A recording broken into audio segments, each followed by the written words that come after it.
Nicki Manaj might have just crossed the line between being controversial and being career damaging.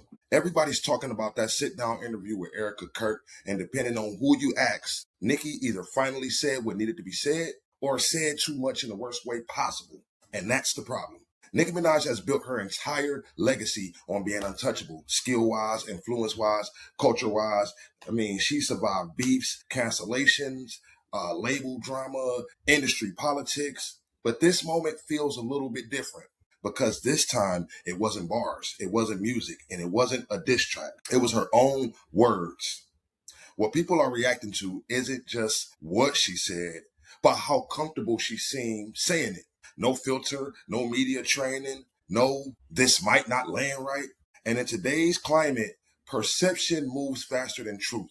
Here's the thing. Nicki Minaj fan base, the Barbs, has always protected her. But even the hardcore fans are split right now. When your own core supporters start saying things like, I love her, but that's a dangerous, dangerous space to be in. And let's be real. Nicki doesn't get the same grace as artists who grow quietly. She's loud, she's polarizing, she's unapologetic. That used to be her superpower. Now it might be the very thing putting her at risk. This interview reopened old conversations people were already uncomfortable with. Her public feuds, her defensiveness, her inability to let criticism slide. And the question nobody wants to ask out loud, has Nicki Minaj outgrown the moment? Or has the moment outgrown her? Because hip hop just doesn't judge talent anymore. It judges tones, awareness, timing. And timing wise, this couldn't be worse for Nicki. Nicki doesn't need hits to stay relevant. She needs public trust. And once public trust starts cracking, charts don't save you. History doesn't save you. Even your legacy won't save you. Now, is this the end of Nicki Minaj's career? Probably not. Let's be honest, probably not. But this is one of those moments where people are going to look back and say, that's when the shift started. And the scariest part, Nicki doesn't even seem to think she did anything wrong. Now, I'm going to show a few articles, and I'm also talk about, because Twitter is going crazy over this. I mean, Kaya was on there going at Nicki Minaj's neck. You got Joe Budden saying he completely done. All right, now this article was put up by Complex. Joe Budden says he's officially cutting ties with Nicki Minaj following her appearance on stage at Turning Point USA, America's Fest, alongside Ericka Kirk, the wife of the late conservative activist Charlie Kirk. Now, during a recent episode of the Joe Budden podcast, Budden reacts strongly to clips from the event, making it clear that Nicki Minaj's involvement crossed a personal line for him. According to Budden, he received multiple phone calls about the appearance before deciding he was finished engaging with or defending the superstar rapper. I'm out. I'm done. This is his words. I'm out. I'm done. That's it, Budden said, adding that Nicki Minaj's decision marked the last candle on the cake for him. He emphasized that his stance wasn't impulsive, arguing that she had ample opportunities to consider how appearing at this event would be perceived. Budden went on to criticize the politics and messaging associated with Turning Point USA, describing the organization as deeply at odds with values he believes Nicki Minaj's music, fan base, and public image have historically represented. The thing was saying, I don't even know how much of this conversation I could have, but they're so anti-transgender, which is confusing to me because I've been to a Nicki Minaj concert, Joe Budden said. I'm so confused by so much of what was said on stage and extremely, extremely disappointed. Now, what he meant by this is basically, there was one line where Nicki Minaj said, if you were born a boy, just be a boy. And if you've ever been to a Nicki Minaj concert, you know most of her fans, the Barbs, are men, men that have changed their identity to women, I should say. No disrespect to nobody. But she has a big supporting from the transgender community and the LGBT, the alphabet people. I don't know the actual letters, but I know it's LGBTQT or something like that.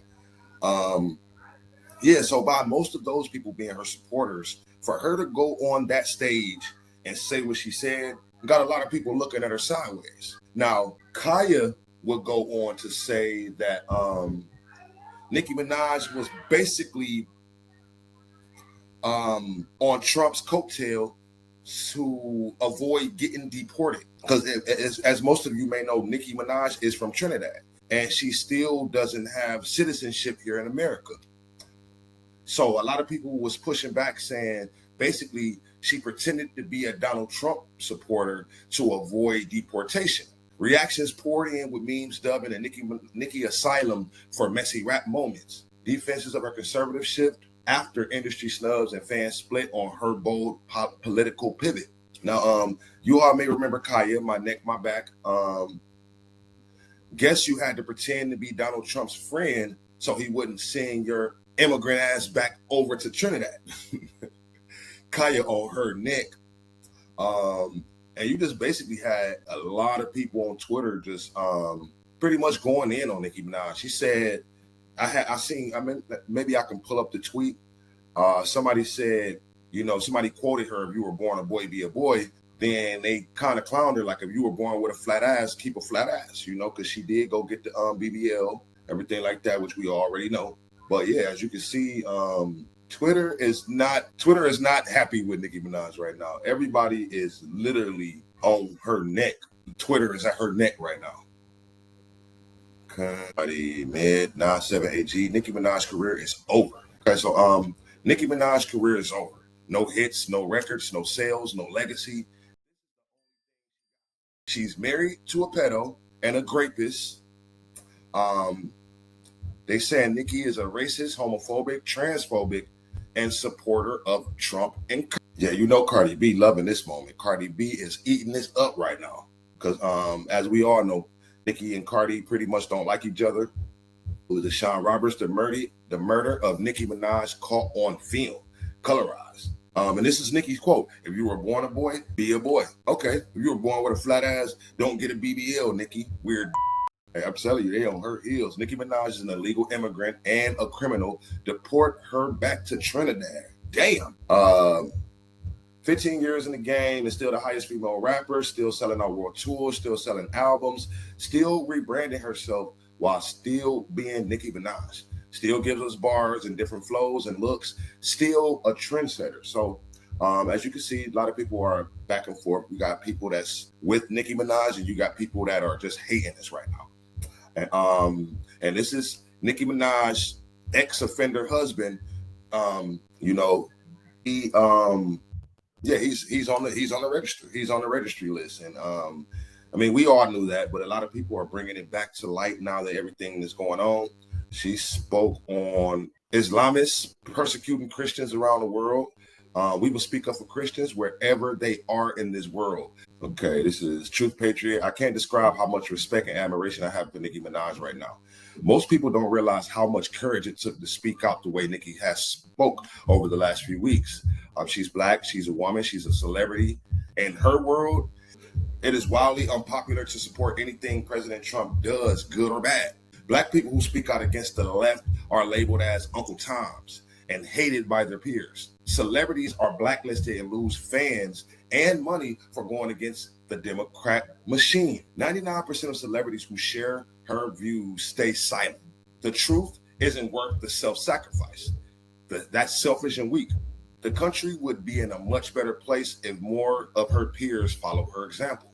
Great job, Nicki. I was already a fan of some of your songs, but now I'm a fan of you as a person. And like I said, a lot of people, depending on who you ask, some people will say they're completely against everything she's doing. And some people will say that they're with Nicki Minaj. They fully support everything she said. And I'm kind of in the middle with it because I may not be a huge Nicki Minaj fan or supporter, but I respect everything Nicki is doing. She's definitely in my top 10 for female artists. She does got them bars. I can put that out there. I can put my money on that. That there's a lot of people that would agree with. But it's just you contradicting yourself by saying if you were born a boy, be a boy. I get that. That is the right thing to say. But when you look at her fan base, that's what makes you say, that maybe been something that you should have just kept to yourself, Nikki. So Nicki Manaj going full Trump mode, calling Gavin Newsom, Gavin Newscum, slams his trans insanity on kids and warns he's on borrowed time. Nicki Manaj reading her Newsom tweets out loud, best unexpected Christmas gift ever. People were really at her neck. Nicki Manaj is a loser. Nicki Manaj is transphobic and homophobic. Nicki Manaj is a great apologist. Nicki Manaj is a horrible human being, and she is broke. I don't know about that. Aries Renaissance. Yeah, I don't think Nicki is broke. I don't know where you got that from. Retweet if you stand Gavin Newsom against Nicki Manaj. So I'm not going to read all these tweets, but as y'all can see, people are on her heels like tight socks. Must be one of the barbs. Nicki Manaj works her ass off, and it always pays off. #1 female rapper, queen of rap, debut #1, week 228K. This was shocking to me. Great for graping an 11-year-old. It didn't say whether it was a boy or not, but it say graping an 11-year-old. But it's still sad. 11-year-old. Come on now, what are we doing? A lot of people. This picture is going viral all over the internet, which basically Nicki Manaj with the Trump. With the Trump look. Ericka Kirk asked Nicki, and what do you think of young men? Nicki Manaj, don't be no scum. Young men, you have amazing role models like our handsome, dashing president, and you have amazing role models like the assassin J.D. Vance, our vice president. So she called J.D. Vance an assassin. A lot of people are saying this sentiment. Nicki Manaj doesn't care about black people. You know what I'm saying? I can't say that she don't like black people, but that's what people are saying after this interview.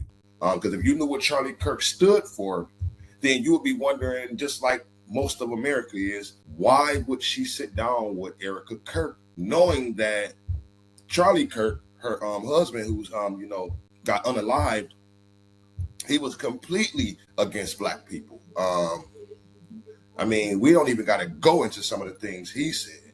But videos resurfaced of Charlie Kirk saying Nicki Manaj is not a good role model. I mean, Nicki Manaj, Cardi B. Okay, Nicki Manaj is causing dads to leave the home. Hold on a second. I don't think that's a good role model for 18-year-old black girls. I don't. The same Nicki Manaj who was just interviewed by his wife, Ericka Kirk, at the Turning Point conference. Are you enjoying being mocked? So Charlie Kirk was somebody who stood against Nicki Manaj, and for her to go up on stage with his wife, it's like, wow. Can somebody please explain what in the hell was Nicki Manaj talking about at Turning Point? Hey, people are at her neck. All right, well, you guys let me know what you think in the comments. Is Nicki Manaj's career over with? Is this interview at Turning Point the turning point for her damn career? Because she had a lot of things to say. Make sure y'all go watch that interview, because maybe you may have a different take than me. Maybe you may agree with Nicki. Maybe you disagree. Know what you guys think in the comments. I'm your host, Juice Taylor. I'm out.